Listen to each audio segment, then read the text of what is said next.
a iniciar. Bueno, pues antes que nada, quiero dar las gracias a todos los miembros de la Asociación Noreste de Archivos, a Ana, por estar presentes en esta actividad que tenemos programada dentro del programa de actividades de este año 2024. Agradecimiento como presidente de esta asociación a la doctora Marcela Quiroga, que es la directora del Centro de Investigación, Innovación y Desarrollo de las Artes de la Universidad Autónoma de Nuevo León, así como la doctora Rocío Cárdenas, coordinadora de este mismo centro. Muchas gracias a ellos por permitirnos estar presentes y llevar a cabo estas instalaciones, la actividad de capacitación correspondiente al mes de abril. Y bueno, agradecimiento al doctor Juan Jacobo Castillo Olivares, que es profesor del Colegio de Historia de la Universidad Autónoma de Nuevo León, por aceptar hacerse presente con la Asociación Noreste de Archivos para poder llevar a cabo esta actividad académica.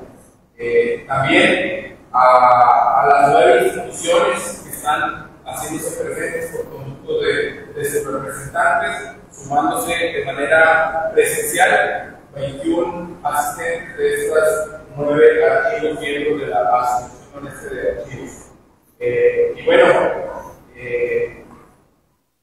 el día de hoy tendremos un conversatorio titulado Los archivos como fuente primaria de investigación, el cual está a cargo del doctor Juan Jacobo Castillo Olivares, quien, previo al inicio de su participación, daré una lectura de una muy breve semblanza de él, de su amplia trayectoria.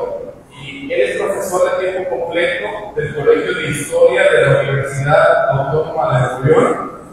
Es licenciado en Historia y con estudios de posgrado en la Facultad de Filosofía y Letras de la Universidad Autónoma de Nuevo León. Autor de varios artículos en revistas de circulación local y nacional, coautor de diversos libros de carácter académico y de divulgación. Es miembro coordinador de la revista Atisbo, una mirada a la historia, y miembro de la Sociedad Nuevo-Leonesa de Historia, Geografía y Estadística desde el año 2013. Y bueno, pues para iniciar con cuál es nuestra actividad académica, saludo a la distancia y quienes sigan la transmisión de la Asociación Noreste de Archivos por conducto de sus redes sociales. Mi agradecimiento a todos los asistentes, a la prioridad de CEIA, así muy especial al doctor Juan Jacobo Castillo Olivares, a quien cedo el uso de la voz para dar inicio a nuestra actividad académica. Bienvenido. Muchas gracias. Muchas gracias a todos. Primero, pues agradezco la invitación a este conversatorio. Espero que sea dinámico. No quiero aburrirlos mucho con cosas que ya saben, porque es una de las cosas que cuando me invitaron venía pensando, bueno, hablarles yo de archivos creo que sería hasta inútil, porque la verdad los especialistas aquí son ustedes. Entonces vengo más que nada a darles mi punto de vista como profesor, como investigador, usuario de archivos en relación precisamente a lo que veo, tanto en las investigaciones que he realizado como en las investigaciones que me ha tocado asesorar. Entonces, en ese sentido, sí no quisiera que esto fuera algo así como repetirles cosas que ya saben, como pues hay que cuidar y fomentar los archivos. Eso creo que es algo básico. Entonces, más que nada es reflexionar en torno acerca de sus orígenes y les digo, contar experiencias en relación propiamente a lo que ha sido la investigación de archivos desde un punto de vista, insisto, como profesor, como investigador, como asesor de tesis, donde la principal materia prima de las investigaciones son el archivo. Y bueno, ojalá sea de su agrado. Yo creo que aquí ya muchos me conocen, saben que trato de que las cosas sean dinámicas o lo más dinámico posible. Por lo mismo, si hay alguna pregunta o comentario, creo que se puede hacer en medio de toda esta situación sin que sea algo tan solemne como un monólogo de mi parte. Y bueno, leo por la primera. Esto lo saqué de la mapoteca del Orozco Ibarra. Aplica para mapas, pero creo que aplica para todo lo que tiene que ver con la documentación. Dice, me encantan los mapas, dice, pero no los colecciono. Y están donde deben estar, en mapotecas, bibliotecas y museos, no confinados en las paredes de mi casa, incluso. Esto creo que lo pongo porque esa es la primera regla que creo que debemos entender en cuanto al archivo. A mí me tocó investigar archivos donde a veces se abusaba mucho también de coleccionarlos o de llevárselos o hacer con ellos otras cosas.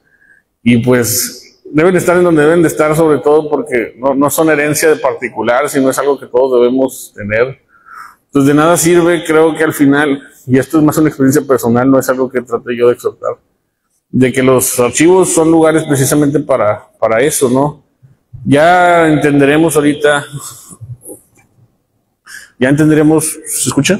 Sí, ya entenderemos ahorita si eso es algo particular o no, si tiene diferentes matices, pero sí son esos lugares, ¿no? Como dice aquí, no deben estar confinados entre las paredes de una casa o de un lugar, sino deben divulgarse.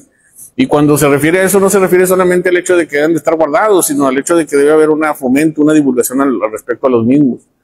Digo, para que un documento se conozca, no necesariamente tiene que estar fuera del lugar donde está. Con que su difusión se dé a entender, creo que eso puede ser suficiente.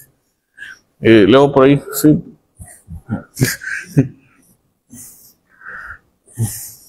Y bueno, pongo aquí lo que sabemos, ¿no? Les voy a ahorita hablar un poco en relación a lo que a lo que sabemos en relación precisamente a lo que es el archivo. Primero tiene que ver con la construcción histórica de las ciencias sociales. Cuando la ilustración en el siglo XVIII aparece y empieza a tomarse en serio lo que es sobre todo el conocimiento científico en las diferentes disciplinas que se van a ir formando y que conforman lo que actualmente conocemos como la universidad, hay que entender que en las ciencias sociales, dentro de estas, la historia jugaba un papel fundamental. Esto precisamente tiene que ver porque la historia como relato es algo que ha existido pues desde que empezamos a escribir, ¿no? Desde que el hombre empieza a registrar lo que puede hacer.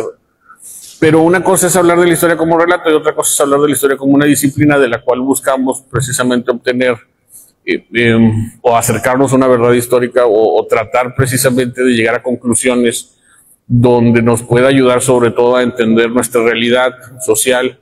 Y bueno, eso no tiene tanto. Entonces una cosa es hablar, repito, de la historia como algo que se viene registrando desde el principio de los tiempos como seres humanos, y otra cosa es hablar de la historia como una disciplina, y la primera de esas disciplinas en las ciencias sociales en alcanzar una existencia autónoma fue la historia.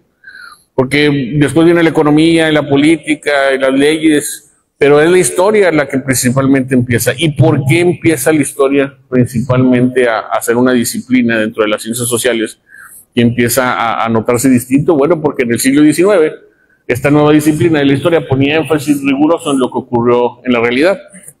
Entonces, personajes propiamente dentro de las ciencias sociales, como Comte en el caso de la sociología y Marx propiamente ya con el materialismo histórico, nos van a traer una percepción del pasado distinta como se veía en otro tiempo.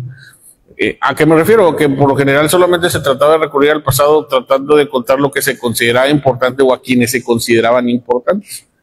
Pero fuera de ahí no se veía la historia más que como una mera forma de recurrir al pasado, como una anécdota que nos ayudaba a entender el presente, una anécdota que precisamente nos ayudaba a lo mejor a ser, como se le decía, magistra vitae, ¿no? Maestra de vida. Y nada más, si no había, digamos, alguna otra recurrencia en relación precisamente a cómo utilizábamos la historia para precisamente tener algún conocimiento de ella. Pero en el siglo XIX, insisto ahorita, con Marx, los socialistas utópicos, los socialistas científicos, ellos principalmente porque por encima de otros empezaron a ubicar patrones en el pasado que les ayudaban a entender que las cosas del presente tenían un sentido más allá solamente del relato. Entonces, por ejemplo, con el materialismo histórico eso va a ser notorio porque Marx va a centrarse en la economía como una forma de interpretar la historia. Sí, y aquí es donde precisamente ya entramos digamos, en discusión. ¿Y cómo llegar a eso? Precisamente sin tratar de evitar relatos y cosas que resultaban muy subjetivas o pensamientos que de una u otra manera no te decían si lo que en el pasado te hablaban era algo más cercano a la realidad o tenía intenciones de por medio. Bueno, a diferencia precisamente de todos los relatos de historias imaginadas o exageradas para halagar a los lectores o para servir a los propósitos inmediatos de los gobernantes o de cualquier otro grupo poderoso, es que vamos a empezar a poner énfasis en los archivos, ¿sí? Ahí es donde los archivos van a ser el laboratorio de lo que precisamente va a ser el conocimiento histórico, y ahorita lo vamos a poner, pero la idea era esa, no caer precisamente en lo que era simple y sencillamente agradar a las fuerzas del poder, que para eso pareciera que por eso es que los relatos históricos, gracias, que pareciera que por eso los relatos históricos tenían función, ¿no? Porque parece que si no eran para poder ver en el pasado algo que pudiera justificar el presente de los políticos, no tenía sentido. Y entonces por eso la materia prima van a ser los archivos, como ahorita vamos a ir escudriñando. Luego, por favor, ahí te encargo una diapositiva más. Le voy a poner varios memes y es para que vean que no soy tan serio como parece. Sí, y muchos de los memes, antes de entrar en detalle, sí, antes de que ya se vayan porque no me van a tomar en serio, creo que muchos reflejan el imaginario colectivo de los que voy a poner, de lo que se piensa que es un archivo. Y creo que por eso también son para el análisis, porque luego tenemos una idea de cómo son y luego no está la idea de lo que realmente son. Y me llamó la atención porque dice, ¿cómo vemos el archivo? Dice, pues como un lugar oscuro, lúgubre, lleno de muertos. Así. Y ese es el problema, ¿no? Cuando vemos un archivo pensamos que es un lugar totalmente oscuro, básico, sin vida. Y uno de los puntos que precisamente creo que debemos aquí discutir es qué es lo contrario, o podemos transformarlo en lo contrario, si es que esa es la idea que prevalece por mucho tiempo. Por favor, Leo.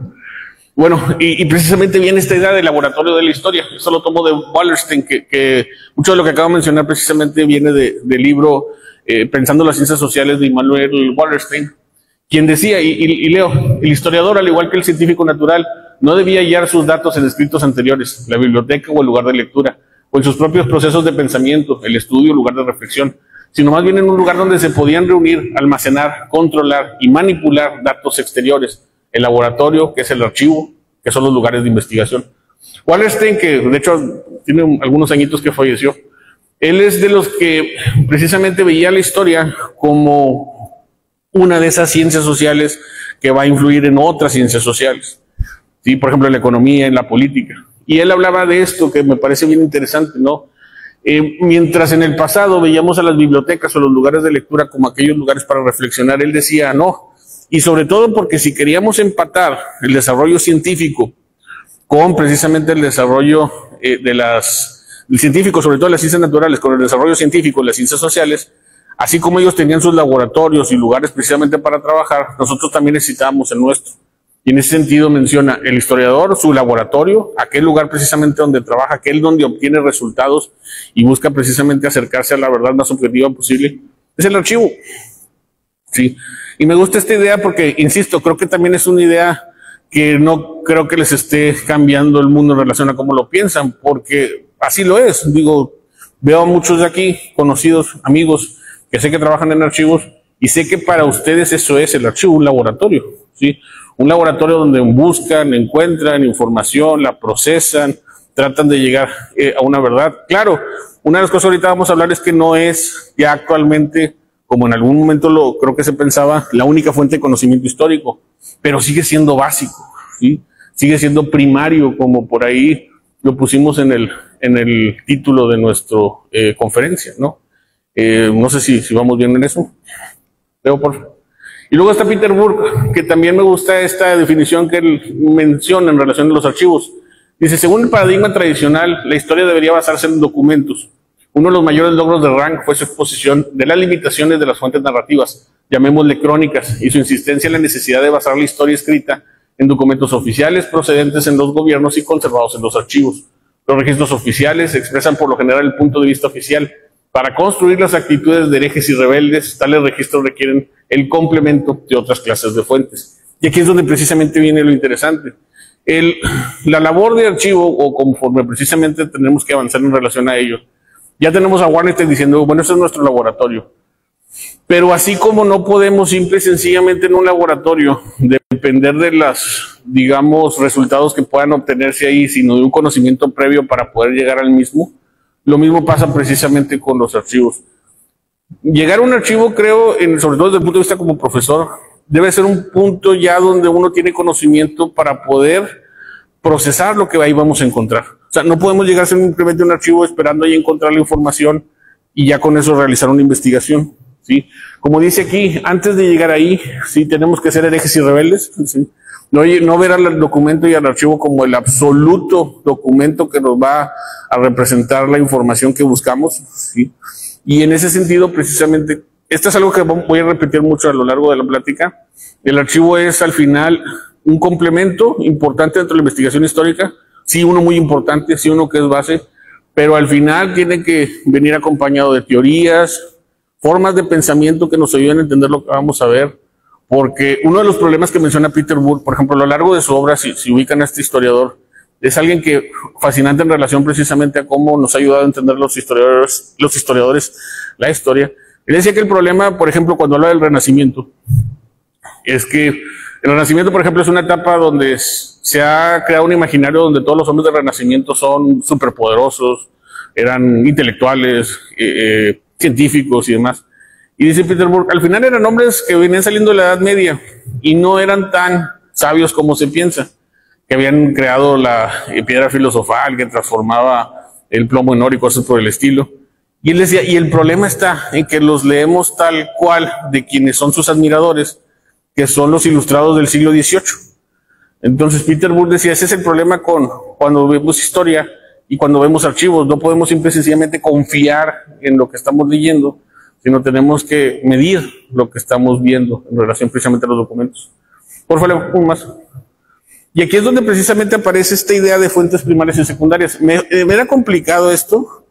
Ya es un término que de hecho se usa poco, si se dan cuenta. Hablamos de fuentes documentales, no hablamos de fuentes primarias para referirnos muchas veces al archivo, pero sigue siendo válido por lo menos en algún punto entender a qué se refiere. Y perdón si hay mucho rollo, pero voy a tratar de ser rápido. Dice, se considera fuente de información a todo soporte material, producto de la actividad humana, que ofrezca o manifieste a través de diferentes medios datos que evidencien la existencia de un hecho. Estas fuentes se clasifican en primarias y secundarias.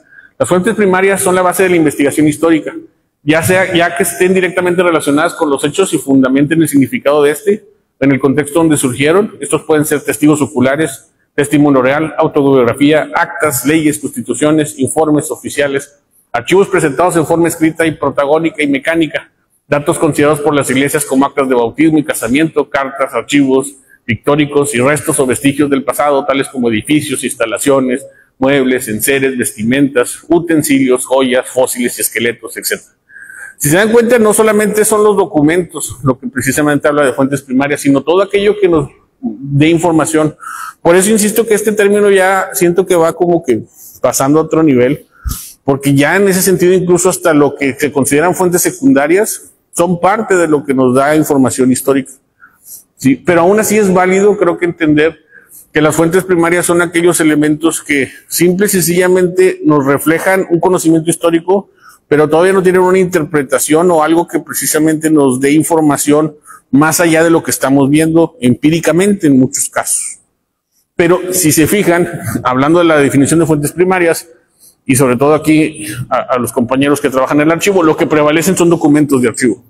O sea, entre fósiles, joyas y demás, vemos que actas, leyes, constituciones, informes, actas de bautismo y casamiento es lo que principalmente impera cuando hablamos de fuentes primarias. ¿Sí? ¿Por qué? Porque precisamente es lo que más vamos a encontrar como, insisto, en el pasado, una forma de información más directa que en otro sentido. Y luego están las fuentes secundarias. Dice, se basan en la información que procede de personas que no estuvieron presentes en la escena del acontecimiento, relatan lo que otros dicen o escriben. Estos datos se encuentran en libros de textos, manual de historia, informes sobre trabajos de investigación, etc. Algunas de estas informaciones pasan por diversas interpretaciones y pueden producir distorsiones acerca de la realidad como ocurrieron los hechos. Porque al final, más que fuentes primarias y secundarias son las fuentes y la historiografía, ¿sí? Y al final las fuentes secundarias es eso, en el caso sobre todo de la historia, es la historiografía. Creo que existe una idea donde a veces vemos a ciertos libros, obras documentales o películas que pensamos que tienen más fidelidad histórica que otros, y puede ser cierto, pero al final una cosa que nos debe quedar claro es que todos son discursos o fuentes secundarias de historiografía. A lo que voy es, muy diferente es encontrar en el documento la información y otra es la interpretación que tenemos.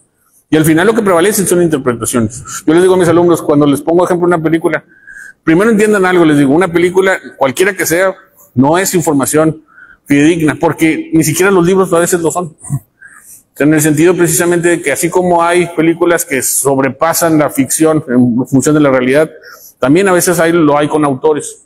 Pero obviamente, cuando tratamos de acercarnos más a esa realidad, es cuando estamos en contacto con lo primero.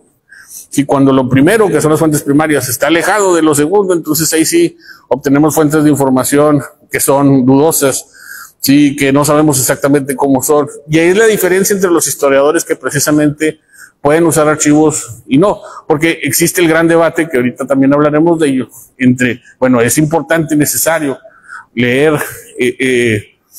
¿cómo explicarlo? A los autores y darles una autoridad que a veces no tienen otros. Bueno, es posible, pero siempre tenemos que tener en consideración cuáles son sus fuentes. O mejor dicho, porque se me iba la idea, un trabajo con documentos y con archivos es más válido que uno que no lo es. Ese es un debate que puede ser muy prolongado, porque sí, así como hay autores que se basan más en la lectura y en los discursos, hay otros que se basan en los archivos. Pero en definitiva, si queremos, creo yo, y sin pretensiones, a abordar más la historia y en ese sentido, sobre todo, contribuir más a ella, creo que es importante acercarnos a las fuentes primarias. En resumen, los archivos son base, ¿sí?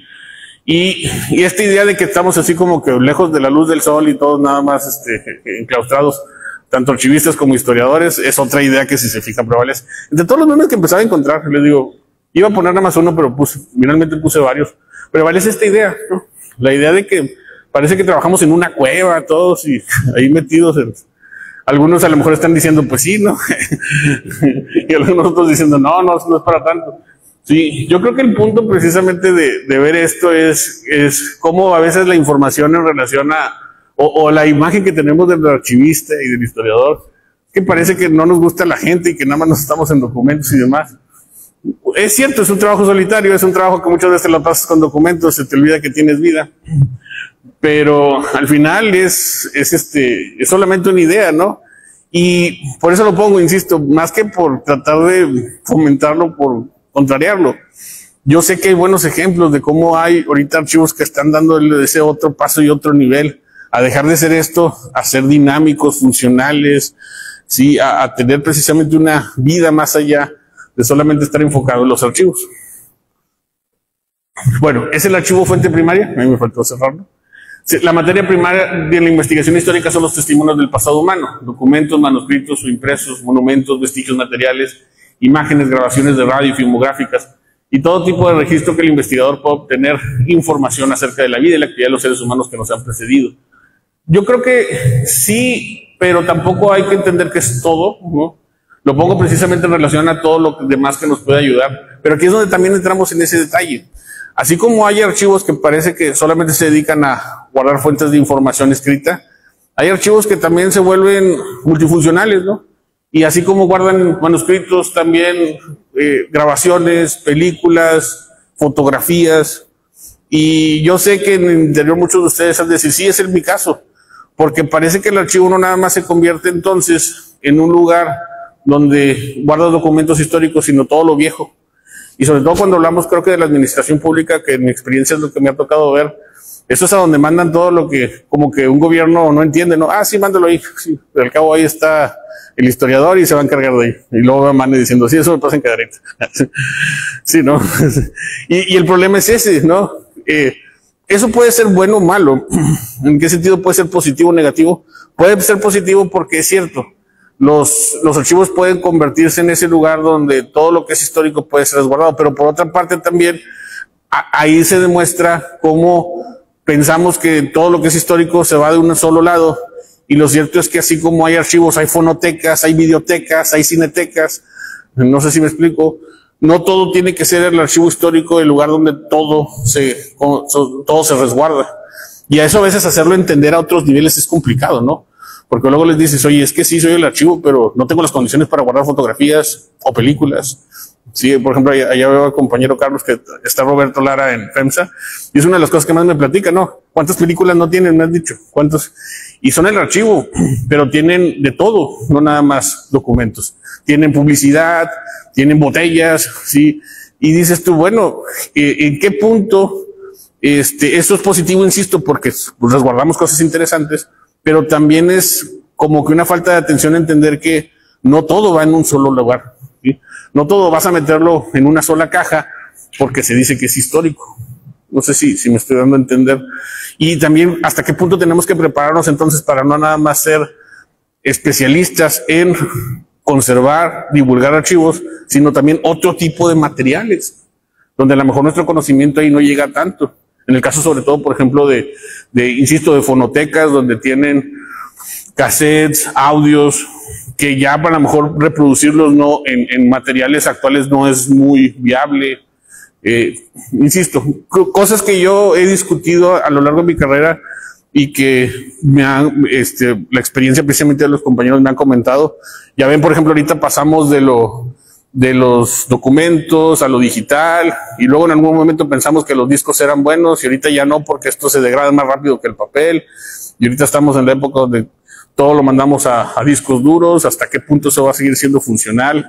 O sea, ahí es donde vemos que va evolucionando las formas en que resguardamos las cosas, y una de las cosas que debemos de entender en cuanto al resguardo de documentos es que, insisto, no solo son documentos lo que nos mandan a los archivos, ¿sí?, sino otro tipo de material. El anterior, por favor, no se me faltaba aquí nada más lo último. Dice, identificados los tipos de fuentes más pertinentes, es necesario localizar los fondos asequibles. Bueno, es lo que mencionaba ahorita: biblioteca, hemeroteca, archivo público, privado, fototeca, filmoteca, fonoteca, museo. No todo, insisto, va en el archivo. Tenemos que saber ubicar, creo yo, y insisto, es algo que también queda claro, que así es. En el caso de Claudio, en el archivo de Santa Catarina veíamos mucho eso, ¿no? También fotografías, todo por allá va. Y yo sé que archivos, creo que en la Universidad del Mundo me va a decir lo mismo, también pasa algo similar, ¿no? Le mandan para allá todo. Y lo bueno del caso del mundo es que sabe de fotografía, no nada más de archivos. Y entonces eso hace que, por ejemplo, pueda conservarlos, pero imagínense uno que no, ¿cómo le hace? Uno que no tiene el mundo, vaya, ¿cómo le hace? ¿Qué archivos conocemos? Pues está esto, pero aquí es donde yo quería preguntarles, aparte de lo que es básico, que es público, privado, particulares o archivos en escuelas y universidades, ¿qué otros archivos conocen? ¿Qué otros archivos pueden decir? Bueno, aparte de esto, hay más. A ver. ¿Qué se imaginan? Pero sí, un poco en plan de profe. 10 puntos el que... No. A ver. Familiares. ¿Cuál? Eclesiásticos. Comunitarios. Personales. Muy bien. Sí, ¿por qué pregunto? Porque ese es el otro problema que creo que tenemos cuando se habla de archivos. Está la imagen también que tenemos de un archivo como nada más un lugar donde hay cosas o de carácter público administrativo o de carácter privado y personal. Pero la verdad es que es una infinidad también de posibilidades en cuanto a relación de archivos. No sé cuál sea a lo mejor lo más raro que piensen en cuanto a un archivo, pero sí, o sea, hay archivos cuando dices tú, obviamente de las empresas, obviamente también por ejemplo, en el caso de los archivos públicos, los municipales, y ahí es un mundo que a veces no logramos como que abarcar. Esta es una pregunta, por ejemplo, para la asociación: ¿hasta qué punto han logrado poder reunir todos los archivos que sean posibles y no nada más los más identificables? Así que es lo que precisamente evita que a lo mejor algunos estén representados aquí en la asociación y algunos no, ¿sí? Entonces, por eso me pregunto también a qué archivos conocemos y hasta qué punto precisamente podemos tener una certeza de que nada más existe esto, si existe este panorama. ¿Qué tendríamos que hacer precisamente para poder entender que existen más documentos que esos? Y bueno, está lo que es precisamente el conocimiento en relación al archivo. Y esto lo pongo porque en fases, creo que cuando uno conoce un archivo sí se emociona bastante, ¿sí? Porque definitivamente, si hay algo que he aprendido como historiador y como profesor, es que si hay un entusiasmo cuando ves el documento. Si hay algo que te dice, vaya, sí siento que realmente voy a aportar algo distinto a lo que ya se ha escrito o a cómo se han manejado las cosas. Y entonces, mi experiencia en investigación, les voy a poner así, aunque suene algo ególatra, lo que he logrado en función sobre todo de algunas cosas, pero lo que me ha llevado a eso. Por ejemplo, en la licenciatura a mí me ha tocado mucho sobre el cierre de fundidora, y por lo mismo me tocó ver mucho los archivos de fundidora, el Archivo General del Estado, de hemeroteca. Yo lo que recuerdo es eso, y por eso la imagen anterior, sí, uno se emociona bastante. Y obviamente sí, algo que definitivamente creo que es importante en cuanto a la investigación de archivos, es que si no te llevan de la mano, sí va a ser difícil tener conocimiento del mismo. Yo creo que en mi caso, lo que recuerdo es que fue el profe Javier Rojas, quien nos llevó precisamente en la materia de investigación, sí, y nos llevaba al archivo del Estado, al archivo fundidora, sí, y bueno, de otra manera a lo mejor si hubiera sido por nuestra cuenta hubiera sido más complicado, pero que un investigador te lleve de la mano, eso es importante. Bueno, ¿por qué platico de esta experiencia? Porque creo que eso es algo también para ustedes que están ahí en el cargo de un archivo, traten de, si realmente buscan eso como intención, de que los archivos se conozcan, sean estudiados y leídos, traten de acompañar a la raza que va. Porque si de repente llegan y a lo mejor se quedan en una situación donde se apantallan y como que se pierden, ¿no? Entonces yo una recomendación, y aquí estamos en el ámbito de la recomendación, lo que yo veo como algo que podría ser posible, es traten de hacerlos sentir cómodos, porque ya de principio de entrar a un archivo, cuando eres estudiante o cuando es tu primera vez, y ustedes lo saben porque también es lo que, insisto, no estoy diciendo algo que no sepan, pues así como que te pierdes, ¿no? Y me acuerdo que en el caso, por ejemplo, del archivo fundidora, donde ya empezaba por ahí Beto Casillas, y que ahorita está al cargo del archivo del mismo, sí me acuerdo que él todavía estaba junto con otros compañeros, y le era difícil, por ejemplo, poder a veces hablarnos de todo lo que podía haber ahí, porque la organización, así como incluso ahorita tiene algunos problemas, en ese momento estaban peor. De hecho, él ha logrado mucho, pero falta mucho por hacer, y porque pues nada más es una persona. En el caso del archivo fundidora, y el archivo pues, del Estado, pues, ¿qué les digo? Ahí sí hay otro relajo. Y luego en maestría me tocó hacer historia social de los obreros industriales, esa fue mi tesis. Ahí me tocó sobre todo checar el Archivo General del Estado, el Archivo General de la Nación, una parte de la Sedena. Y de esos archivos también me llevo esa experiencia. Yo creo que ya en maestría entendí algo que precisamente en la licenciatura no, que es cómo es la situación de los archivos nacionales, ¿sí?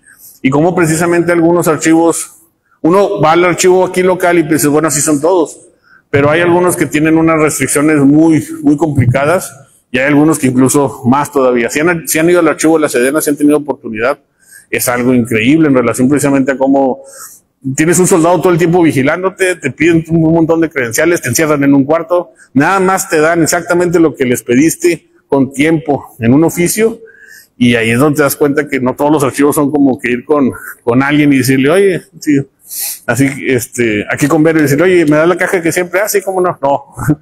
Sí, es lo que pediste, como es, y así como debes, como se debe checar.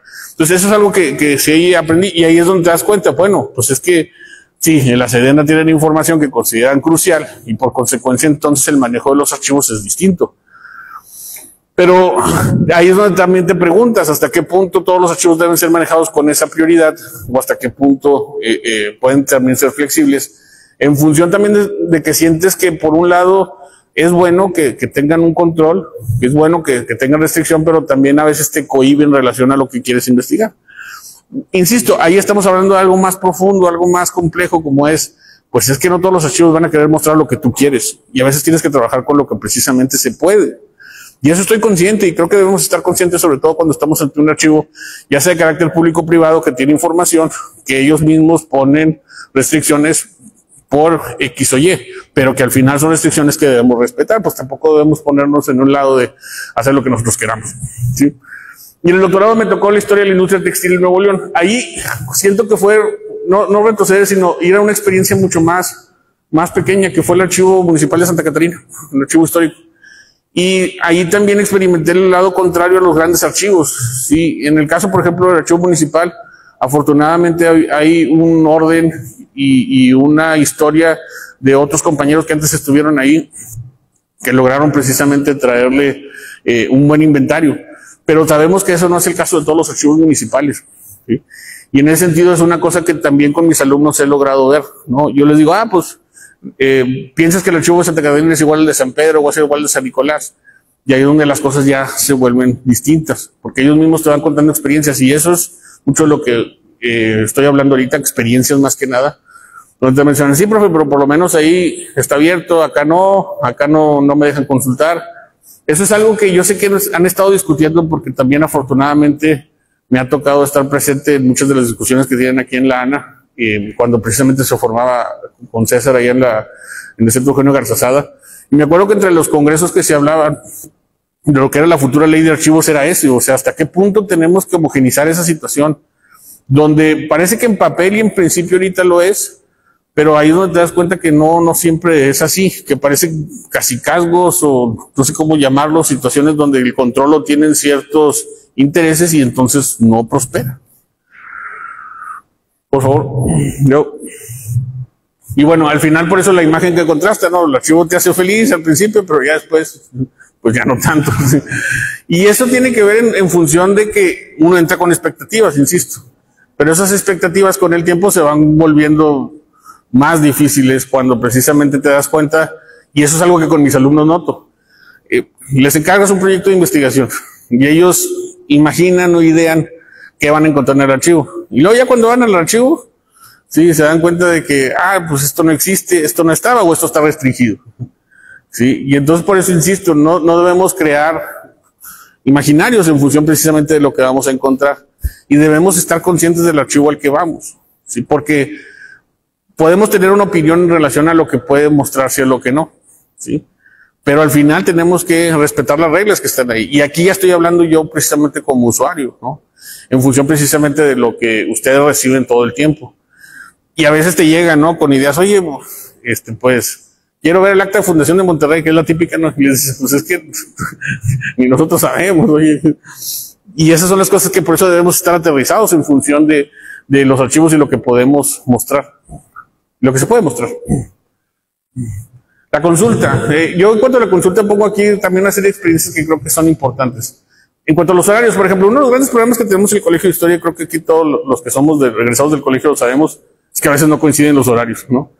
Vamos en la mañana, el colegio nada más es en la mañana y los archivos salen en la mañana, sí. Entonces ahí vas corriendo al archivo del Estado cuando sales, si es que sales a mediodía, ¿sí? Si es que el profe no te deja más tarea y te quedas más, y vas corriendo al archivo del Estado para estar una hora o menos porque ya van a cerrar, ¿sí?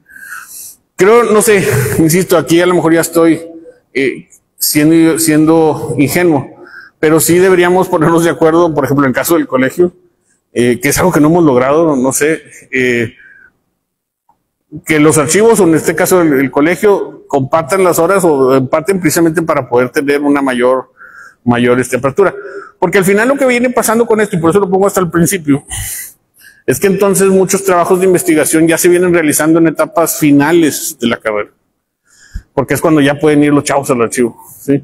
Y es cuando el profe Jacobo, el profe Moy, el profe Celino les encargan trabajos de más y pues ya tienen más tiempo libre para precisamente ir a consultar, ¿no? Entonces, en ese sentido, creo que lo de los horarios es algo que, insisto, ahorita no tengo una respuesta, pero sí debemos poner atención a cómo hacer para poder hacerlo. O dejar un día libre, que eso es algo que hemos logrado en algún momento. O ya precisamente cuando están en las etapas de investigación, darles menos trabajo teórico para que vayan al trabajo de archivo. No sé, pero en cuanto a los horarios sí creo que es importante eso. Digo, no sé cómo estén los horarios aquí de sus diferentes dependencias, pero creo que sí se han dado cuenta de eso, ¿no? Que a veces no son consultados porque los chavos están en la mañana en la escuela, que son los que, por ejemplo, investigan en este caso. Yo sé que tienen otro público, otros usuarios, pero en el caso, por ejemplo, de historia, que es de lo que estoy hablando, es un problema que hemos tenido desde siempre, ¿no? Que los horarios no empatan, ¿no? Porque el colegio lo tenemos en la mañana y luego aquí tenemos ese problema en cuanto a maestros y estudiantes, ¿sí? El acceso, establecer un lugar adecuado para la investigación, eso es algo que yo sé que también, insisto, que esto no suena a regaño, suena más bien a algo que se ha evolucionado. Porque recuerdo cuando me tocaba ir al Archivo General del Estado, cuando estaba ahí en Juan Ignacio, que nos tenían ahí en un lugar que cuando hacía calor, vaya calor, y cuando hacía frío te estabas congelando. Sí, y afortunadamente ya los espacios para la investigación en los archivos siempre se piensan como lugares que puedan ser adecuados, amplios, bien iluminados, con energía, y para, por ejemplo, laptops o cámaras. Eso es algo que, insisto, sí he visto una mejora, porque si les digo mi experiencia, sí, de estar en lugares pequeños, inaccesibles, o donde parece que te estaban buscando incomodar para que te fueras rápido, como precisamente ha avanzado eso, creo que sí ha habido un cambio. Porque en función de eso sí, ¿no? Sí lo vemos así como que terrible, ¿no? Digo, no sé qué experiencias les recuerden, pero a veces parece que vas al archivo y piensan más en el documento, pero se les olvida un espacio precisamente para quienes puedan ir a consultar. Y eso creo que es algo importante. Catálogos o inventarios de fácil manejo. Eso es algo también que es una situación que nos topamos mucho, ¿no? Porque luego, vas a lugares y me acuerdo mi primera experiencia en el AGN, ahorita ya es un poco distinta, pero en el Archivo General de la Nación, era vete a los ficheros. Eran esos ficheros grandotes de madera donde tenías que ir a sacar la ficha Y si tú no ibas con la sección, el fondo, la caja y el documento y el legajo preciso, no te atendían, ¿sí? Entonces, bueno, entiendo que eso debe ser así, pero el problema es que los ficheros eran una cosa complicadísima. Y acá en el archivo del Estado, ustedes creo que también se han de acordar, nada más hay un inventario en mucho tiempo, no sé si todavía sigue ahí, de que nada más sería todo ojeado, ¿no? Y cuando vas, ¿quién tiene el inventario? Ay, tienes que esperar a que lo desocupe porque, porque nada más hay uno, así como le haces. Ese tipo de cosas creo que también es importante entender que cuando eres usuario es relevante, ¿no? El fácil acceso a los catálogos, inventarios o como sea. Yo sé que ahorita ya muchos se digitalizan y demás. Por eso digo, o sea, pensar en algo, no, insisto que esto no es regaño, es incluso hablar de lo que se ha mejorado, porque en nuestro tiempo era, vas al archivo y el catálogo lo tiene fulanito, o nada más tiene una copia, o la otra anda porque no sé dónde anda, y bueno, se vuelve un relajo. Los catálogos inventarios de fácil acceso y manejo, eso es algo que también creo que es necesario. El registro de información, ser claros al principio de cómo se puede acceder a registrar los documentos, eso es algo que debemos dejar en claro para los que somos usuarios, precisamente también quedar. Yo te recuerdo una de las últimas veces que me regañaron, porque sí me regañaron en el archivo del Estado, fue cuando en un libro de notarías le quería sacar una foto y casi se me lanzaron todos encima. No, es que las notarías no se te sacan fotos. Sí, y me dejaron ahí como niño regañado hasta que llega el coordinador, que era el doctor César Morado, sí, que es mi asesor, y que fue el que me mandó ahí de principio, le digo, y ya como que es que no puede sacarle fotos, ya sé que no, pero pues no me dijeron, le digo, no me dijeron al inicio. Entonces, esta experiencia, insisto, porque a veces uno, sí, yo también una de las cosas que recuerdo en el archivo del Estado, es que también promover la cultura del trato bien de los documentos. No quiero quemar gente, pero un cronista, que no voy a decir quién, se sentaba siempre al lado mío y agarraba la caja, sacaba los papeles, les daba ojeadas. Y luego ya cuando terminaba metía todos los papeles y todas las sobritas de papeles que quedaban, las juntaba y las tiraba. Ahora imagínense eso todos los días. Sí. Y no sé si su imagen se están pensando así como que les da escalofríos. Sí, esas son cosas que creo que inician a quedar claros. O sea, tanto para uno en el cuidado de, y tanto para precisamente del otro lado decir, bueno, esto se puede y esto no. Sí, en función precisamente de... Las notarías me dijeron, es que por cuestiones de confidencialidad y demás, yo entiendo. Pero sí hay que dejarlo claro en un inicio o en alguna forma.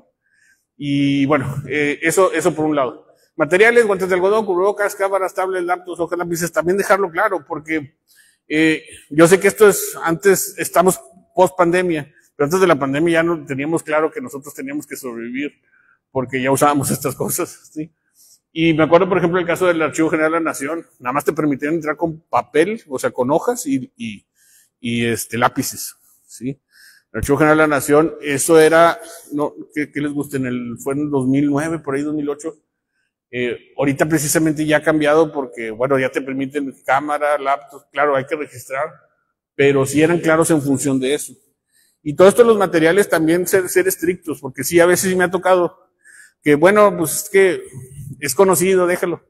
No, creo que ahí sí debemos ser claros que si no se usan los elementos adecuados, hacerlo, digo. Porque insisto, uno se va relajando con las medidas. Y sí me tocó también, por ejemplo, en archivos que he visitado, de que, no, pues que fulanito de tal así es, él no usa eso. ¿Sí? Oigan, ¿por qué no? ¿Sí? ¿Y por qué uno se le exige y por qué otro no? Entonces, ahí hay cosas que, insisto, sobre todo hay que ser también muy precisos en relación a eso. Y la ética con los documentos que se investigan. Esto de la ética, y también estoy entrando en un tema serio, es porque si de repente yo iba a una caja y luego al día siguiente iba a esa misma caja y ya no estaba el documento. ¿Qué le pasó? Pues quién sabe, pero pues no estaba bien, ¿sí? Entonces cuando te das cuenta de que pues por falta de vigilancia a veces sí es fácil decir, no, pues nadie me ve, pues agarro el documento, me lo llevo a mi casa. No, hay que ser claros en función precisamente de que esas cosas no deben ser, ¿sí? Insisto, parece que les estoy diciendo algo que es básico, pero es que a veces sí se hace muy sencillo, ¿no? Y todos los que creo que también han estado empezando a trabajar en archivos se dan cuenta que a veces esas prácticas vienen de atrás y por eso también no debemos promoverlas. Entonces la ética, sobre todo en relación con los documentos, ¿no? Entender que ahorita yo siento que es más fácil su registro por la tecnología, ¿sí? Pero en un tiempo, por ejemplo, que a mí me tocaba que todo era como monje medieval transcribir en libreta, pues era mucho más complicado y entonces decían, no, pues mejor me lo llevo. O que me lo preste, no sé. Pero no, yo creo que sí hay que tener claro con eso. Y bueno, pues muchas veces también eso es a lo que enfrentamos. Y yo sé, insisto, yo sé también que eso es algo que ha cambiado. Yo sé que también se ha procurado que los materiales, tanto para su conservación como para su buen uso, sean distintos. Y hay que seguirlo promoviendo, porque la verdad sí, hay archivos donde parece que, y ahí sí es un problema de recursos, no han cambiado, por ejemplo, los nuevos materiales en función de las viejas cajas de cartón a las de ahorita que son de este material, ¿cómo lo llaman? Gracias. Sí. Y en ese sentido, bueno, ¿qué ocurre? ¿No? Pues seguimos otra vez juntando papelitos y nos vamos a acabar papelito tras papelito que se vaya moviendo pues el archivo. La diversidad de los documentos, bueno, entre archivos públicos, informes, estadísticas, cartas, oficios, por lo general del siglo XIX en adelante. Una de las razones por las que los archivos públicos en particular del siglo XIX en adelante, que es precisamente cuando se forma el Estado en México y en este caso se forman las constituciones tanto nacional como estatales, prevalecen, bueno, es por esta razón. Y esto de la diversidad de los documentos sobre todo es para entender lo que ahorita hablábamos. Hay infinidad de documentos, pero también están estos otros elementos, fotografías, películas o videos, registro de sonidos, discursos, libros, periódicos, mapas. Aquí la pregunta es, y también me gustaría que pudieran responderme, para incluso poder tomar tantita agua. ¿Qué otras cosas piensan ustedes que se puede valorar en un archivo, aparte de lo que ahí viene?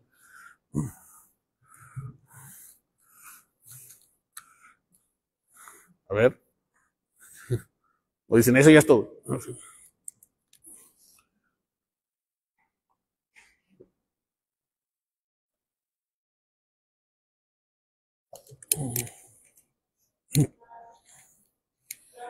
Planos, gracias.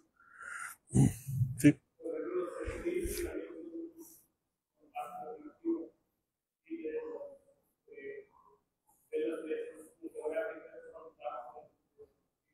Ok, gracias. ¿Perdón? Instrumental médico, como el caso ahí de la, exacto, de la biblioteca de medicina. Y esto lo pregunto precisamente para que vean que uno puede tener una idea de lo que es, pero también ustedes se enfrentan a una realidad muchas veces distinta.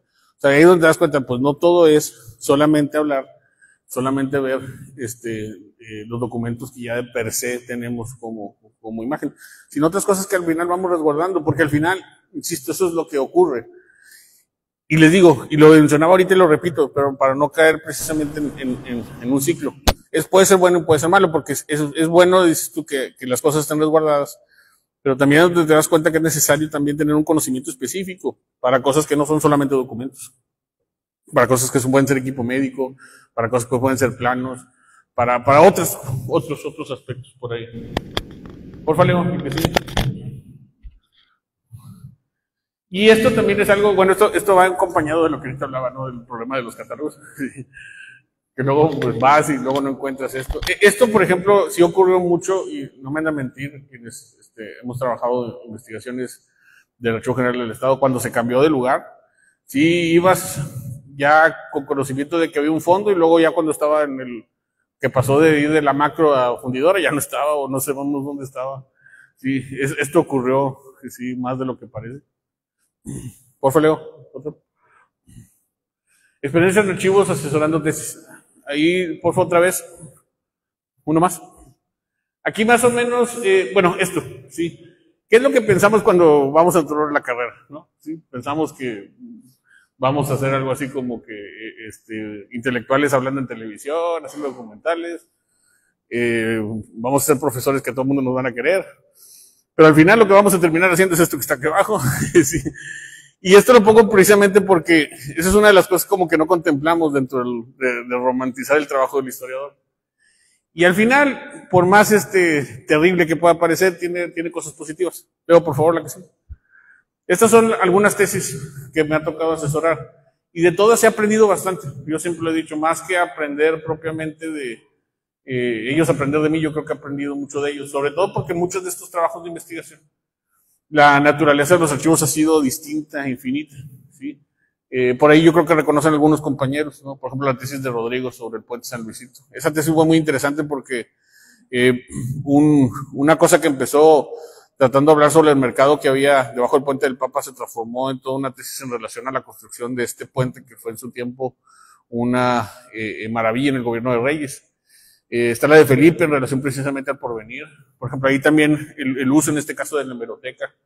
La de Gabriel en relación, por ejemplo, a Fundidor, ahí utilizó también el archivo Fundidor y hemeroteca. Martín en relación a las peleas de gallos, ahí fue el archivo municipal. De Jaime en relación precisamente al sistema jurídico novohispano, ahí fue sobre todo también el fondo colonial. Con Moisés Sonar, que ahorita ya es libro ese, el desarrollo económico de Nuevo León durante la Primera República. Esa tesis, y bueno, Claudia, que también le tocó asesorarla, no me dejará mentir, a Moisés le ayudó mucho que estaba trabajando en Conarte. Y entonces él estaba en la recuperación precisamente de archivos. Todo archivo al que iba, ¿sí?, a trabajar, registraba información. Y entonces toda la vuelta que le dio a todos los archivos le funcionó para hacer esta, digamos, investigación. Muy completa por lo mismo entonces. Porque muchas veces nosotros nos basamos en uno o dos archivos. Imagínense cuántos visitó él por su trabajo y que por consecuencia le ayudaron a hacer una visión económica sobre la agricultura y la ganadería en Nuevo León, ¿no? Entonces, muy interesante ese trabajo. Y ese trabajo, por eso lo traigo como ejemplo. Ahí él combinó su trabajo con propiamente la investigación que buscaba y cómo esto le sirvió. Tenemos a Eugenio con Guerra y Paisaje, que esa fue una tesis que se premió porque una de las cosas que descubrió Eugenio, y ahí es donde precisamente también los archivos tuvieron mucho que ver, es que los archivos de Lampazos no empataban con lo que se decía a nivel nacional en cuestión de los registros. Entonces Eugenio, él estaba investigando sobre lo que muchas veces se mencionaba. Él y yo hablábamos, es que se menciona que durante este gobierno se pacificó al lugar y se mataron muchos indios. Y entonces él, bueno, pues voy a topar muchos indios muertos. Y se dio cuenta que en los archivos de Lampazos no encontraban muertos. Y entonces dice, canijo, algo está mal aquí. Y entonces investigando a profundidad se da cuenta que sí, los archivos tienen razón, no se moría mucha gente. Entonces, ¿quién estaba mintiendo? Pues los que estaban mintiendo eran los que mandaban los informes a México, porque precisamente había un fomento a la pacificación, que entonces llevaba a falsear la idea de que precisamente había una guerra. Él le llamaba una guerra como artificial o falsa. ¿Sí? Entonces, fíjense ahí cómo, esto lo pongo también como ejemplo de los archivos que nos pueden ayudar, porque un archivo te dice cosas, pero cuando no te dice, también te dice. Sí, no sé si se entiende. Y él veía que los archivos no estaban diciendo algo que todo el mundo decía que estaba ahí. ¿Sí? Que sigue. Tenemos a Cassandra con lo del cine. El cine también, eso fue el caso de Cassandra, algo muy padre, porque este es un trabajo atípico en función de que en el colegio ya saben, no, mejor regrésate a ver otra vez a Vidaurio, Fundidora, que es lo que parece que nos encanta investigar. Y ella encontró que el cine era una beta importante. Y lo es, porque si es un fenómeno actual, entonces merece estudiarse. Y se dio cuenta de cosas que ella incluso todavía sigue buscando, como las primeras películas que se hicieron aquí y que propiamente nada más se mencionan, pero no sabemos qué pasa con ellas. Las películas que llegaban, la censura que había, cuánto se cobraba, cuánta gente iba al cine. Todos esos teatros que también por lo mismo que usaban este tipo de películas se quemaron. ¿Sí? Eso se lo dejó mucho también el trabajo de archivo. Y bueno, eso es aquí el de Mane, que no voy a decir nada porque está aquí. Mane también, pues, su trabajo en relación precisamente a la región citrícola. Aquí con Manuel entendimos algo importante. La revolución la veíamos desde Monterrey. Y ya. Entonces decíamos, no, pues en la revolución no pasaba nada, porque nada más pasaba en Monterrey. Y Manuel encontró, no, en Nuevo León no es que no pasaron otras cosas, es que nadie las había investigado. ¿Sí? Y eso es prácticamente lo que él empezó a llegar a conclusiones en relación a su investigación. Tenemos a Ana Laura Ceballos con la cultura política en el caso de Laredo. Ella empezó haciendo un trabajo en relación a la participación de las mujeres en la prensa. Después encontró que también tuvo mucho que ver el hecho de la frontera, los jóvenes que participaban en ella y demás. El caso de Rubén con el bandidaje, en el caso de Agapito Treviño. Esto es algo que también los archivos ayudaron bastante. De Agapito Treviño no sé si lo ubican. Sí, Agapito Treviño es un bandolero que todo el mundo habla. Y entonces cuando precisamente Rubén quería investigar esto, era eso. Profe, voy a investigar a Agapito Treviño, pero pues ya se ha hablado mucho de él. ¿Seguro? A ver, tráete todo lo que se ha hablado de él. Y nos dábamos cuenta que lo que se hablaba de leer era lo que decía alguien, que repetía alguien y que repetía el otro. Y los documentos sobre su juicio y demás, ahí estaban, en el archivo, sin tocarse y sin analizarse. ¿Qué hizo Rubén? Analizar algo que estaba a la vista de todos. Entonces, eso es algo que también creo que el archivo es interesante y por eso me estoy yendo ejemplo por ejemplo, para que vean las diferentes experiencias. Eso estaba ahí, ya ha estado ahí por literalmente siglos. Pero, todos nos íbamos con la imagen que se construía Agapito Treviño, no lo que decían los documentos. No sé si me explico. Y entonces, ¿cuál es el resultado de su investigación de Agapito Treviño? Desmitificar todo lo que se decía y que se repitió y que eso creíamos que era una investigación. No, la investigación fue la que hizo él, al darse cuenta que es un personaje que se sobreestimó. Había muchos bandidos en ese tiempo, pero lo que él llegó a conclusión de por qué se hizo famoso es que casi a nadie ejecutaban y él fue de los que ejecutaron y eso como que lo convirtió en mártir y lo hizo un símbolo. Más allá precisamente de toda cuestión. Y está Abelardo con Elefante de Acero. Ahí también otro tema que es el de Fundidora, que decimos que ya se ha escrito mucho. Abelardo encontró en esta transición que fue de privada para estatal información que también obviamos que no está ahí. Osvaldo con la conformación de la sociedad de acero. En esta cuestión, por ejemplo, de Osvaldo también intervino mucho otro tema que tenemos mucho, Fundidora. ¿Sí? Y eso es a donde voy con el uso de los archivos y por eso les digo que promuevan el uso de los archivos. Decimos, fundidores de esos temas que ya sabemos mucho, ¿para qué seguir investigando? Y él se encontró toda esta información de lo que era la fundidora en su vida cotidiana. O sea, esta tesis habla no de la producción, del acero, de los obreros, sino lo que hacían fuera de eso. Y vaya que eso es interesante. Sí, pero pensamos que como es fundidora y es un tema trabajado, ya no hay que hacer nada. ¿No? Y bueno, por último, que esta es una de las más recientes, la de la migración coreana en Nuevo León. Ahí también tuvo mucho que ver el archivo y volvemos a lo que les decía. Está lo que existe, pero está lo que no existe, ¿sí? Y una de las cosas que llegamos, por ejemplo, a conclusión con los coreanos es que definitivamente no es un tema que tenemos que rastrear en el siglo XIX, sino más el siglo XX y más avanzado. Y son ciertas circunstancias que pasaron desde Asia que lo llevan hasta acá, pero al final también los archivos ayudaron porque te hablan de una perspectiva en función de cómo esto fue aumentando, en función sobre todo de las inversiones que se hicieron en el Estado. ¿Sí? Y ya eso es más o menos ahí lo que les quería mostrar en relación a los archivos. Luego, porque al final, dice, tenemos esta idea, y aquí es donde también quiero como que, lo censuré, perdón, por ahí. Dice, sí, creemos que nuestras investigaciones por tener fuentes de archivo son mejores, insisto, es posible, es realmente algo de provecho, pero tampoco debemos absolutizarlo. Sí hay que estar orgullosos porque definitivamente las fuentes de archivo en un trabajo de investigación te ayudan a entender algo que en otro panorama es distinto, sí, pero definitivamente las fuentes de archivo tampoco las podemos convertir en todo.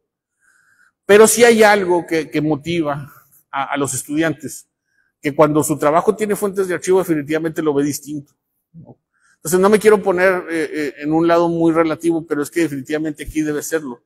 Sí, las fuentes de archivo hay que promoverlas como un pilar dentro de las investigaciones históricas. Muchos de los trabajos que les acabo de hablar, afortunadamente son todos muy buenos, creo. Y precisamente si lo son porque han encontrado ser originales dentro de un universo historiográfico que te dice que parece que ya no hay nada que investigar, ¿no? Y lo hay.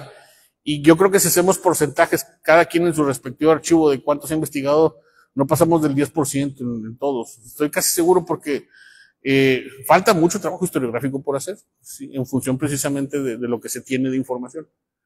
Entonces, llegar a la idea así básica y absoluta de no vamos a investigar este tema, fundidora o de periodo o otro porque ya se ha investigado, es algo que no debería ser un muro, una barrera.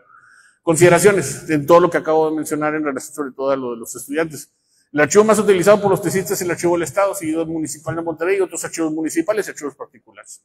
Encuentran dificultades al momento de consultarlo por varias razones. El horario, la falta de experiencia de uno, porque todavía, por ejemplo, a mí no me tocó llevar paleografía, el mundo se va a acordar porque somos compañeros, pero ahorita ya a ustedes sí les tocó a muchos, ¿no? Entonces, afortunadamente sí hay cosas que han cambiado, pero imagínate cuando no llevas paleografía y luego te avientan así a documentos del siglo XVIII, no, pues está feo, ¿sí?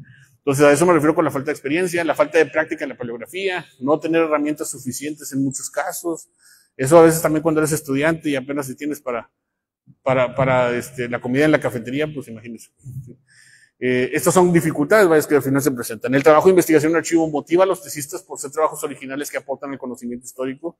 Eso es algo muy positivo. Y aún a pesar de que motivamos el trabajo de archivo y de investigación en la facultad, no es algo que sea muy popular.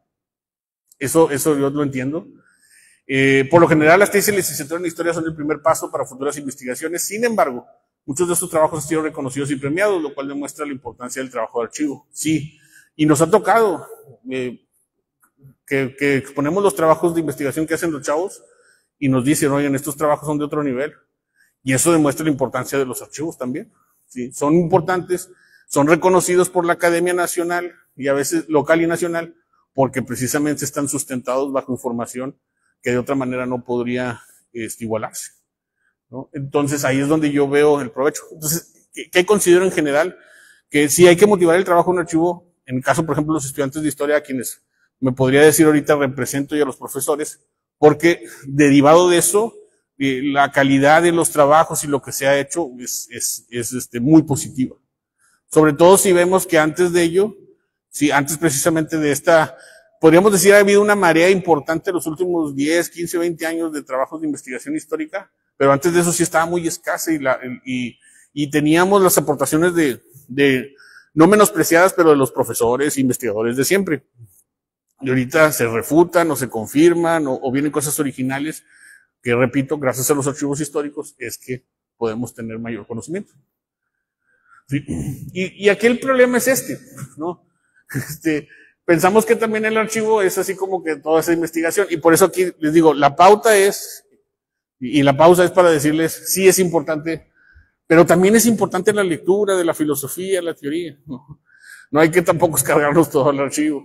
Digo, aquí hago la crítica precisamente a eso, porque insisto, existe el debate de decir, hasta qué punto las investigaciones de archivos, como decía mi asesor, son solamente cuentos de hadas, en función de que si checas un documento de un informe de gobierno, pues te va a decir lo que quiere ver.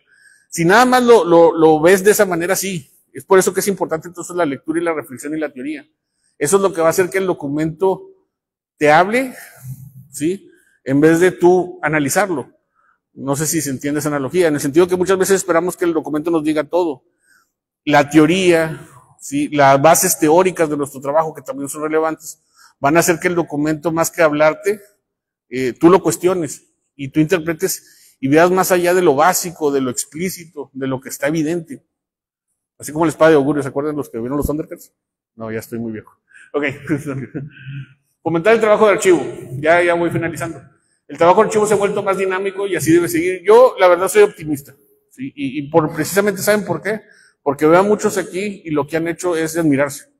Lo que han logrado en cuanto a atraer al público, en cuanto a hacer de sus archivos no solamente un lugar de resguardo, eso me motiva a mí porque lo veo. Y lo veo porque ha mejorado.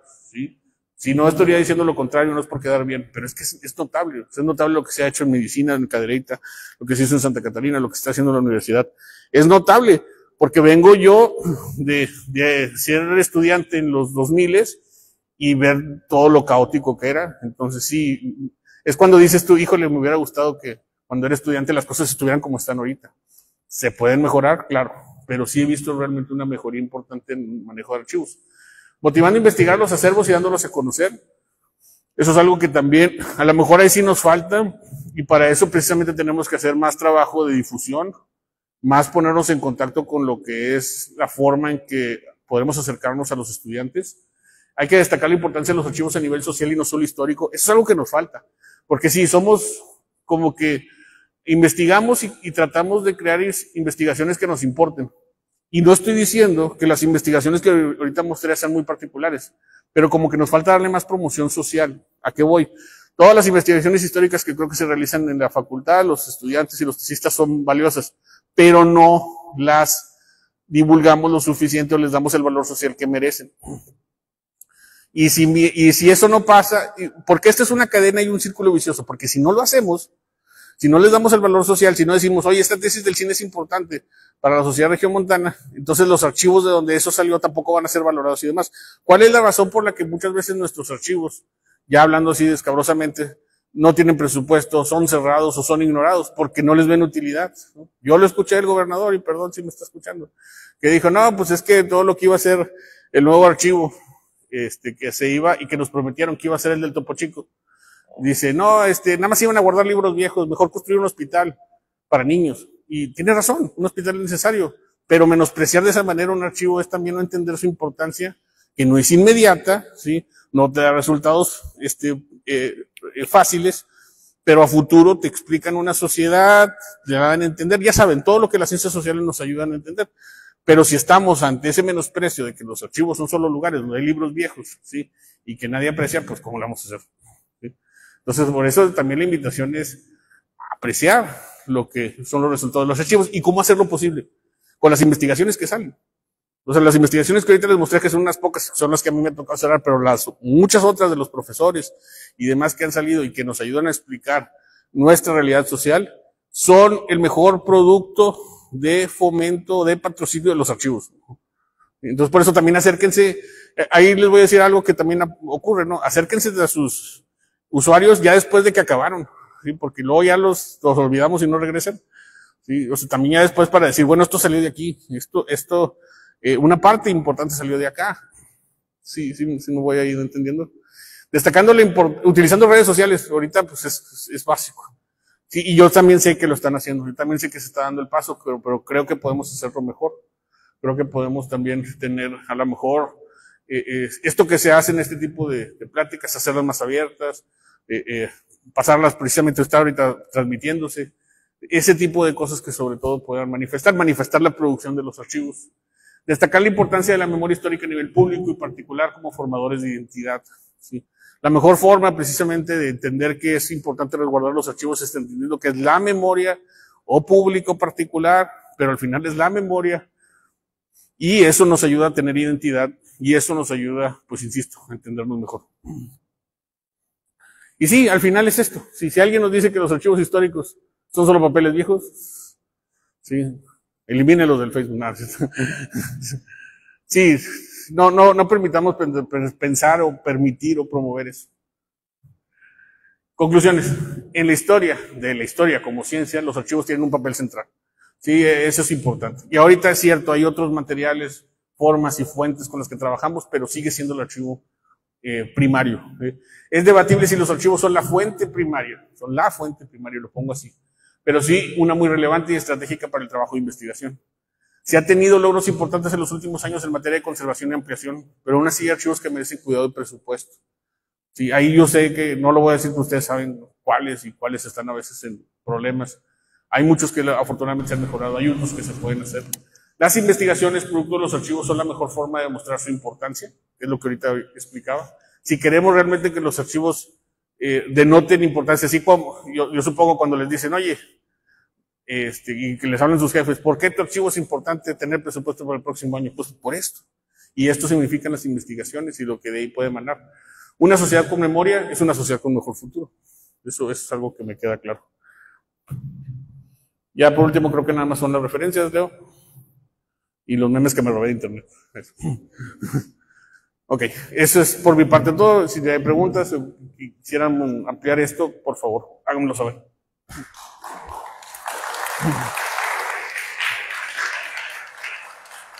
Bueno, pues vamos a aprovechar la buena disposición de nuestro ponente para hacerle saber algunas preguntas, inquietudes que tengamos relacionadas con el tema que acaba de exponer.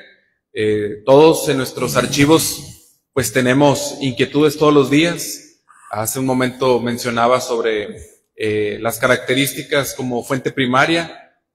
Mencionó algunos archivos como fuente de investigación aquí local. Pues también abrir las puertas a nuestro auditorio, que habemos otros archivos como en el archivo judicial, que también tenemos abiertas las puertas para la investigación, que día con día nos esforzamos por tratar de acercar a la comunidad estudiantil de algunas universidades, como de la Autónoma de Nuevo León y de algunas universidades privadas. Entonces, pues bueno, ¿quién quiere hacer uso de la voz para hacer preguntas al doctor Jacobo? ¿Quién dijo yo? Yo creo que desde Cadereyta también Manuel quiere hacer sus preguntas. Leonardo, que está como invitado en esta ocasión y encargado de la tecnología. Entonces, pues bueno, vamos a cederle el uso de la voz a Manuel. Gracias. Buenos días, buenas tardes ya a todos. Profe, es un gusto volver a verlo. Hace años que no lo veía. Felicidades, más que nada, por su presentación. Y hace algunos tiempos, platicando con alguien mencionado ahí en las tesis, Jaime, ella ve que también le han dado en esto en el mundo de los archivos. Y me debatía la cuestión de qué tan la fuente primaria, ¿no?, del documento como tal, sobre todo estas que son producidas por los servidores públicos o de alguna institución. Y si al fin y al cabo, esas son interpretaciones de un hecho que está pasando en el mismo entorno. Y entonces no son fuentes primarias. La fuente primaria debería ser la memoria del pueblo, de la comunidad como tal. Lo que conservan ellos es la fuente primaria. Y sobre este debate, quizás, amor, usted nos pudiera quizás compartir su experiencia a lo largo de, bueno, ya muchos años de revisión de tesis, de experiencias que ya nos comentó. Les invito también a visitar el archivo de Cadereyta. Hemos mejorado nuestro índice, por ejemplo, ya es digital y la búsqueda, aunque no está en internet, pues es de forma digital y entonces pues está súper. Profe, felicidades. Gracias. Sí, yo por eso lo decía desde un principio. Ya ahorita usar el término fuente primaria es algo dudoso. Lo dejé porque pienso que era bueno para el debate, pero sí, ya hay que hablar de que las fuentes en general son fuentes, y lo que mencionaba el maestro tiene que ver precisamente con la idea de crear una comunidad que en historia reciente es posible, pero ¿qué pasa cuando es más el pasado? La otra vez por ahí veía también un chiste, ¿no? Un historiador medieval se encuentra un pequeño pedazo de papel del siglo V y es feliz, ¿sí? Porque de ahí va a sacar toda una tesis. Pero un historiador del siglo XIX se encuentra 3 cajas de un tema y se vuelve insuficiente. No sé si se entiende la diferencia. Mientras más en el pasado los documentos escasean más, cualquier fuente es posible para crear historia. Pero ¿qué pasa cuando precisamente está ausente la memoria, por ejemplo, colectiva? Ahí es donde tenemos que imaginar y a lo mejor tener más capacidad para irnos, por ejemplo, a libros, a la literatura y otras fuentes. Pero ahí es donde precisamente los archivos se vuelven nuestra única fuente. Entonces, sí, hay que crear una información en base a la comunidad. Eso me queda claro, por ejemplo, en un trabajo de investigación laboral como los que me ha tocado a mí. Si no tienes la voz de los obreros, pues tu trabajo prácticamente es muy parcial. Pero ¿qué pasa cuando son trabajos donde los obreros no tenían voz y no tenían precisamente una forma de manifestarse? A veces los archivos son la única fuente que tenemos. Entonces, a eso voy. No es contrariar, es precisamente entender que al final los archivos se vuelven importantes y básicos porque en otros momentos no tenemos más información, ¿no? Y de ahí tenemos que o especular o llegar a otro tipo de fuentes para poder llegar a conclusiones. Eso es lo que yo pienso. Pero estoy de acuerdo, sí, pero también es el tipo de historia que queramos crear, yo creo. Por ejemplo, si es una historia social, es una historia que viene desde abajo, obviamente eso es así. Que si ahorita esa historia prevalece, es que por mucho tiempo estuvimos haciendo otro tipo de historia, que eso también es la situación que nos lleva a esto, ¿sí? ¿Por qué es importante ahorita la historia oral, la historia en otros niveles que no sea la historia documental? Porque por mucho tiempo solamente nos enfocábamos en la historia de las empresas, la historia de los políticos, y no me refiero a la historia muy del pasado, me refiero apenas hace unos 40 años, donde por ejemplo tenemos al doctor Cerruti con sus libros sobre burguesía y capitales, y alguna vez se lo platicaba el mismo doctor, han sido base para que nosotros hagamos lo que él hacía y continuar lo que no hacía, sí, porque él hizo muchas cosas, pero también no hizo otras, ¿no? Por ejemplo, como checar la vida de los obreros y demás. Entonces, no sé si me explico, ¿no? Por ahí también va, y es cierto. Y ir cambiando también la forma en que vemos, no solamente a los grupos que no les hemos dado voz, sino a otros grupos marginados en la historia, que las nuevas formas de hacer historia nos llevan a ello. Historia de mujeres, historia de niños, ¿sí? Grupos marginados y minorías que no les ponemos atención, ¿no? Todo eso también creo que va en el paquete de lo que nos falta por hacer. ¿Qué onda, Leo? Que se está aprendiendo. Ya está aprendiendo. Yo tengo una duda. Bueno, en el 2018 se crea la Ley General de Archivos. ¿Y cuál es, desde tu experiencia, la diferencia que ves antes de la Ley General de Archivos, la consulta, la apertura de los archivos, a después de la Ley General de Archivos? ¿Cuál es esa gran diferencia? Y otra pregunta también. Con la pandemia, obviamente, los archivos se tuvieron que pues nos tuvimos que poner las pilas, ¿no? La digitalización es algo muy importante. También cómo ha cambiado en los alumnos el ya pedir o todo digital o voy físicamente a cómo era tu experiencia. Te digo, porque en el archivo, en el acervo histórico del Poder Judicial, la gran mayoría es digital, o sea, lo piden digital, y eso nos ha ayudado a nosotros porque ya no nada más somos de aquí de Nuevo León, sino también hace poquito nos llegó 5 solicitudes de Hermosillo, Sonora. Entonces, ¿cuál es la importancia ahora de que los alumnos también migren a lo digital? Sí, de lo primero, sí, los cambios más sustanciales que he visto como usuario, digo, porque al final de la experiencia que estoy hablando no me ha tocado ser administrador de un archivo, es que, primero, ya se diferencia mucho el archivo histórico del famoso de concentración, ¿no? Y eso es algo que he visto que ya se preocupan mucho quienes están encargados de un archivo, ¿no? En entender que está el archivo de cierto carácter, está el otro que es el que acumula información en grandes cantidades. Y eso he visto que es bueno porque entonces eso permite a la investigación histórica hacerla más, digamos, sencilla. Veo que ya preocupa a muchos, pero por otro lado veo que no a todos. Entonces sí veo que se han mejorado algunas cosas, pero algunos que todavía como que les falta, por ejemplo, ahí abordar el tema.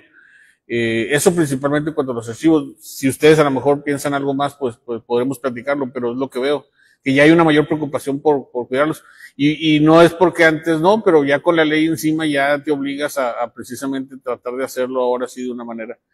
Ahora, nos debería dar más confianza, pero siento que también a veces eso queda de ver. Pero por lo menos sí ya tenemos más confianza. ¿En qué sentido? Que una de las cosas que, por ejemplo, a veces dificulta mucho el trabajo del historiador es que, por ejemplo, te puedes llevar bien con el archivista que está ahorita, pero luego cambia administración y lo cambian a él, y ya el que viene ya no quiere prestarte archivos.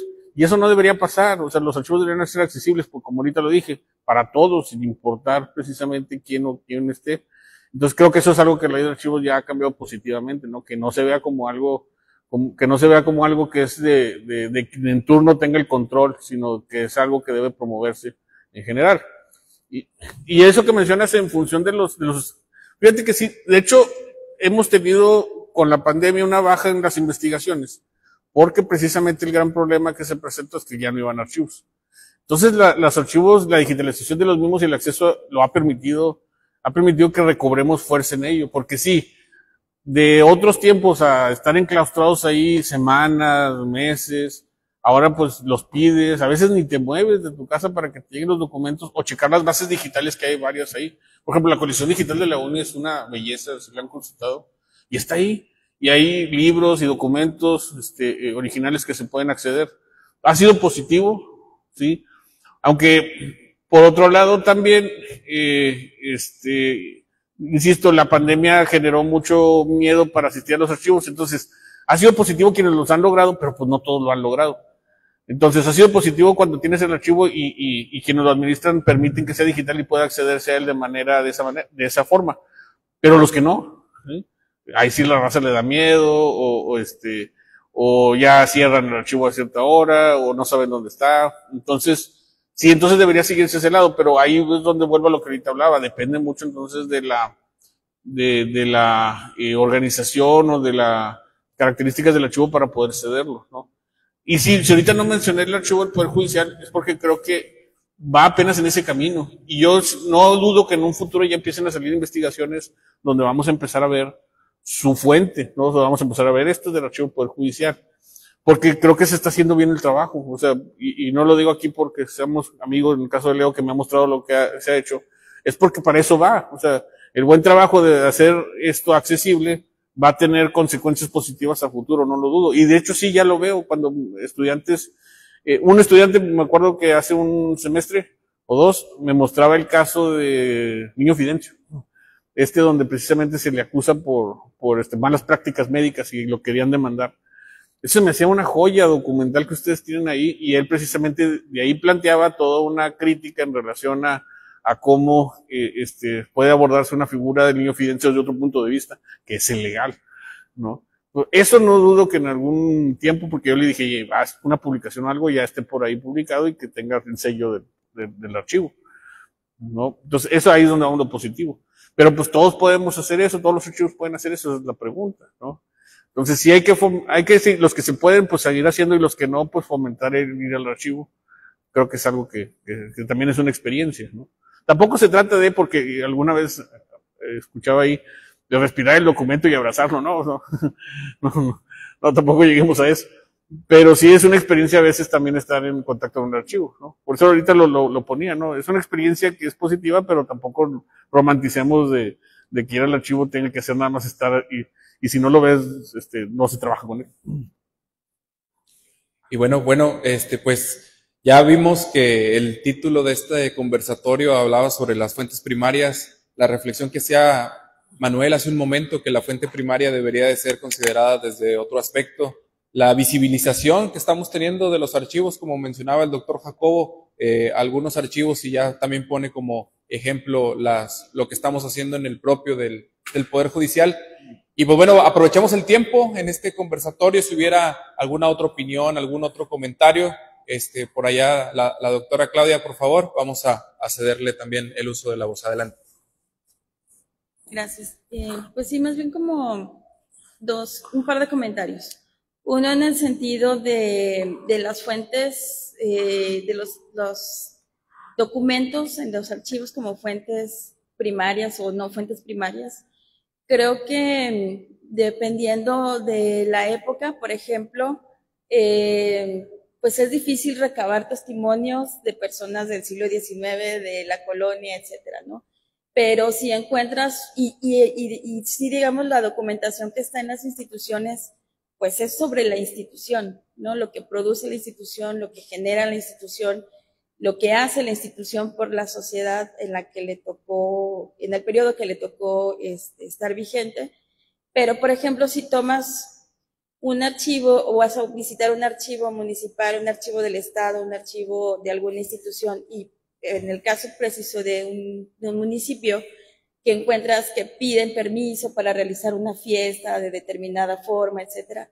Entonces, ahí te puedes dar, o puedes más o menos inferir cómo se realizaban estas fiestas, ¿no? Entonces, esa es, digamos, la relación, o podríamos encontrar ahí la relación con las formas de vida de esa comunidad, ¿no? Entonces, por eso es importante, digamos, en estas otras épocas que no se cuentan con un testimonio más directo de la población, cuestionar estos documentos, ¿no? Como mencionaba el doctor. Decir, bueno, no dice exactamente, la gente hacía fiestas, no sé, tal día, de tal manera, ¿no? Pero ya hay un testimonio, ya hay un elemento que permite afirmar que se hacían ese tipo de festejos o de celebraciones, ¿no? Entonces, creo que en ese sentido es donde estas fuentes institucionales pues nos pueden ayudar a inferir cosas, ¿no? Dependiendo de qué le preguntes al documento. Y por otro lado, creo que también los cambios que ha habido en esta, no nada más en la Ley General de Archivos, sino también en las leyes de transparencia y de acceso a la información, motivan a que las instituciones cuiden su documentación, la ordenen, la tengan accesible y que no sea, digamos, como tan selectivo qué documentación se guarda, qué documentación me conviene guardar y qué documentación no conviene guardar, ¿no? En el sentido de que hoy día si hay una destrucción de documentación sin una motivación, pues ya acarrea penalizaciones, ¿no? ¿Cuántas veces no hemos entrado a los archivos y, por ejemplo, están las estadísticas municipales o algún otro ramo en donde están 5 años y luego hay 3 años que no están y luego otros 2 y luego, o sea, tenemos esos huecos, ¿no? Entonces, creo que este tipo de leyes posibilitan que estas cosas ya no sucedan, ¿no? Entonces, o se disminuya, pues, el que sucedan este tipo de cosas.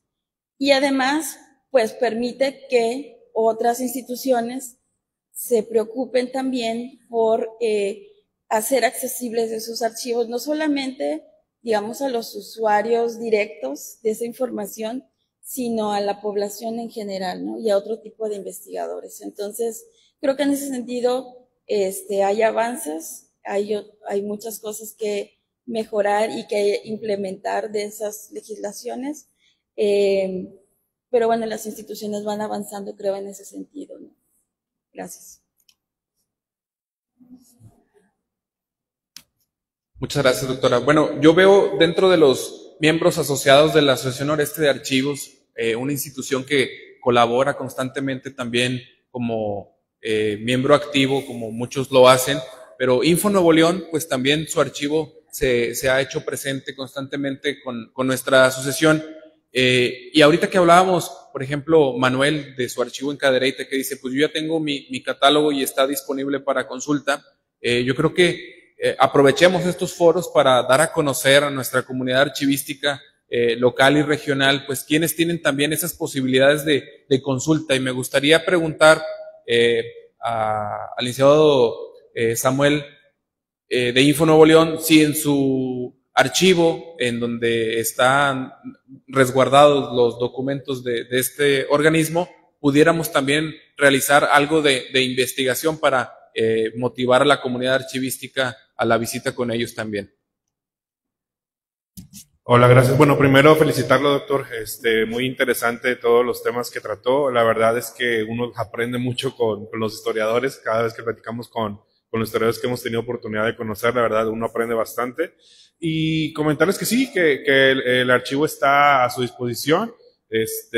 Somos una dependencia, pues prácticamente a diferencia del Poder Judicial y de varias instituciones en Nuevo León. Somos muy jóvenes, tenemos 20 años. Apenas vamos a estar iniciando con el tema de la proyección del archivo histórico, pero toda la información que tenemos está pues a su alcance.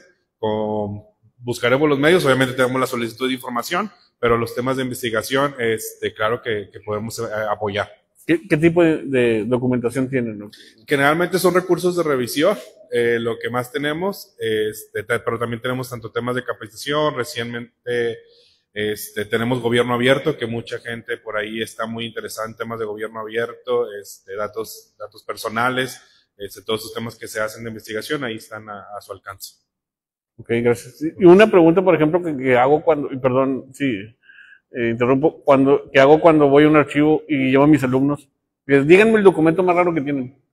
Sí, porque de ahí aprendes algo, ¿no? Y yo creo que se le dice a Leo también cuando yo, y me acuerdo que Leo me decía, el más raro que tenemos es eso de un grupo de bandidos enanos, ¿verdad? Un grupo de enanitos que fueron encarcelados por robar, ¿qué? Robar un circo, sí, y cosas así por el estilo. Eso es algo que se puede, ¿por qué voy a esto? Porque a lo mejor no sé qué documento podría decir que puede ser valioso lo que tengan ahí. Eso es algo que puede motivar a los estudiantes a veces, ¿no? Y por ejemplo, allá con Roberto en FEMSA, siempre que vamos nos muestra la publicidad esas son las cosas más raras que tienen. En el archivo del Estado, me acuerdo, nos mostraban los primeros documentos de la Inquisición aquí en Nuevo León. Entonces, eso puede ayudar bastante. Digo, perdón si lo menciono, pero, por ejemplo, en caso de la forma de fomentar los archivos, que yo he visto que acá lo hace también el Poder Judicial, lo he visto en la página que tienen, poner el documento, ¿no? Entonces, algo así podría funcionar, poner los documentos más interesantes, raros, extraños para atraer a la gente, pues eso es una forma en que yo lo veo como una forma de fomentar, ¿no? Porque te das cuenta de la naturaleza que tienen los documentos. Bueno, algo que se me viene ahorita a la mente y que pudiéramos aprovechar para sacar provecho de esta Asociación Noreste de Archivos. Por ejemplo, Manuel mencionaba hace un momento que él ya cuenta con su catálogo, pero no lo tiene publicado en Internet. Yo creo que si hay algún miembro de esta asociación que quisiera hacer uso de las plataformas digitales de la Asociación Noreste de Archivos, pues pudiéramos ir poniendo ahí a disposición de la comunidad archivística, no nada más de los asociados de la Asociación Noreste de Archivos, sino de toda la comunidad archivística en general, que siga las redes sociales, pues bueno, ir poniendo estos catálogos documentales en estas plataformas de redes sociales para acceso y consulta de todos nuestros interesados. Y bueno, desde Torreón, quiero hacer mención aquí a una felicitación. Desde el Archivo Municipal de Torreón, hacen extensivo la felicitación al doctor Jacobo y a los compañeros que pusieron los comentarios. También tenemos intervenciones de la doctora Juana Margarita Domínguez, que también se ha hecho presente aquí con algunos comentarios, al maestro Héctor Jaime Treviño Villarreal, presente a través de la distancia mediante esta transmisión de redes sociales, la licenciada Mixeli Mata de Poder Judicial del Estado de Coahuila, y bueno, muchas gracias a todos los que siguieron esta transmisión. No sé si haya alguien más que quiera aprovechar a nuestro ponente del día de hoy para hacerle saber algún comentario, alguna inquietud que ustedes tengan. Hay otras instituciones presentes. Vamos a ver con Leonardo. Nada más mencionar, bueno, que el archivo de Torreón pone a su disposición su página de internet para las consultas. Muy bien, pues no habiendo más cuestionamientos y preguntas al respecto, vamos a dar por clausurada, por concluida esta sesión académica de la Asociación Noreste de Archivos. Y bueno, en mi carácter de presidente de esta asociación, vamos a hacer entrega del reconocimiento mismo que doy lectura. La Asociación Noreste de Archivos otorga el presente reconocimiento al doctor Juan Jacobo Castillo Olivares por su valiosa participación como expositor en el conversatorio Los archivos como fuente primaria de investigación. Lo firma su servidor Alfredo Ríos Guajardo el día de hoy en Monterrey, Nuevo León, 26 de abril del 2024. Doctor, muy agradecido con usted. Muchas gracias. Felicidades. Gracias.